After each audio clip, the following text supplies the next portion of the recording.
of assets from your company? Can you write them in the comments?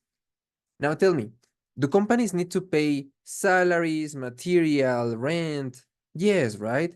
Companies have different expenditures. Now, in some cases, companies cannot pay immediately. In that case, the company owes the others maybe accounts payable, loans, salaries payable. This is what we call liabilities. Liabilities. Now, let's see if you remember. What is the name of the documents describing the financial position for a company? The financial statement, exactly. Now, these are the three most common financial statements or the three most important financial statements that we may have. Here we have the names on the bottom. The balance sheet. Los phrasal verbs no son más que verbos que usan dos palabras para dar un solo significado.